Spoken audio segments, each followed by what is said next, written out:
Hello friends, क्या आपने कभी आउटर स्पेस में मोशन को एनालाइज करा है?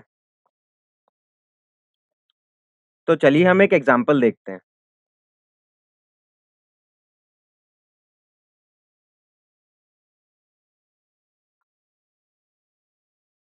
तो यहाँ पे आपने देखा कि जब एक एस्ट्रोनॉट दूसरे एस्ट्रोनॉट को पुश करता है, तो उसे खुद भी एक पुश फील होता है। तो ऐसा क्यों होता है और ऐसा कैसे होता है? इन सभी क्वेश्चन के आंसर हम इस चैप्टर में देखेंगे, जिसका नाम है लॉज ऑफ मोशन।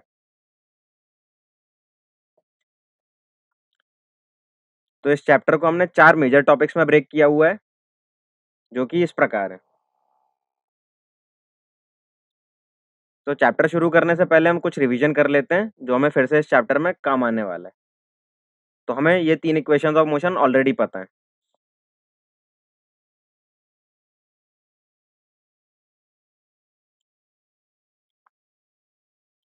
तो आइए इन इक्वेशंस के आधार पे एक सवाल करते हैं।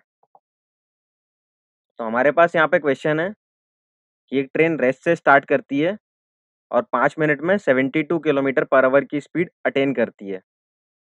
तो अगर ट्रेन की एक्सेलरेशन को यूनिफॉर्म माने, तो ऐसा करने में ट्रेन को कितना डिस्टेंस ट्रैवल करना पड़ेगा? तो हम इसका सॉल्यूशन देखते हैं। तो हमें यहाँ पे इनिशियल वेलोसिटी, फाइनल वेलोसिटी और टाइम दे रखा है।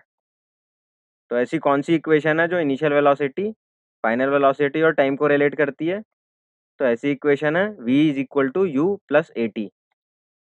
तो v, u और t की वैल्यूज डालने पे हमें एक्सेलरेशन 1/15 मीटर पर सेकेंड स्क्वायर मिल जाएगा। इसके बाद क्योंकि हमें डिस्प्लेसमेंट निकालना है, तो ऐसी कौन सी इक्वेशन है जो v, u, a और s को रिलेट करेगी? तो ऐसी इक्वेशन है v square is equal to u square plus 2as। तो वैल्यूज डालने पे हमें डिस्प्लेसमेंट का आंसर मिल जाएगा 3 किलोमीटर।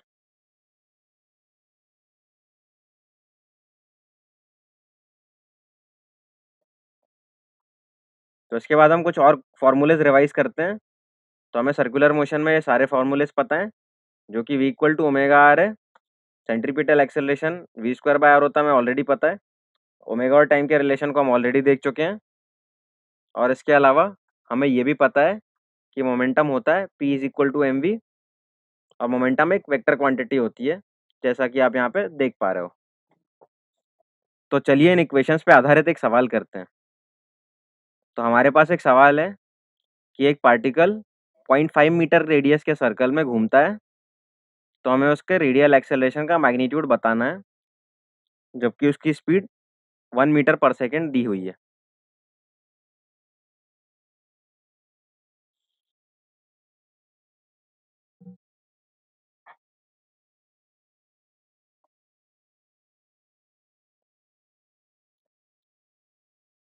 तो हमें पता है सेंट्रीपिटल एक्सेलरेशन का फॉर्मूला, वैल्यूज डालने पे हमें आंसर 2 मीटर पर सेकेंड स्क्वायर मिल जाएगा। तो चलिए अब हम अपना पहला सब टॉपिक देखते हैं, जो है Newton's law of motion and forces. तो हमारे इस सब टॉपिक में हम ये सारी बातें सीखने वाले हैं। तो चलिए हम अपना पहला सब टॉपिक देखते हैं, जो है फोर्स। तो सबसे पहले हम फोर्स के डेफिनेशन को समझते हैं।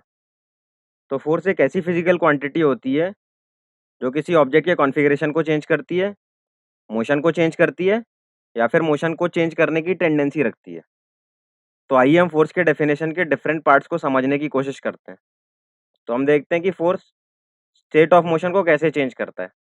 तो फोर्स फोर्स किसी बॉडी को रेस्ट से मोशन में ला सकता है, जैसा कि आप इस एग्जांपल में देखेंगे।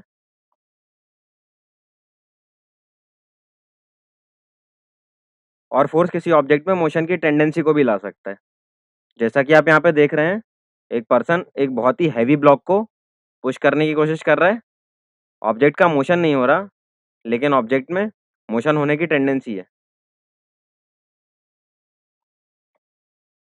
और यहाँ पे आप देख सकते हैं कि फोर्स की मदद से कैसे कॉन्फ़िगरेशन को चेंज करा जा सकता है।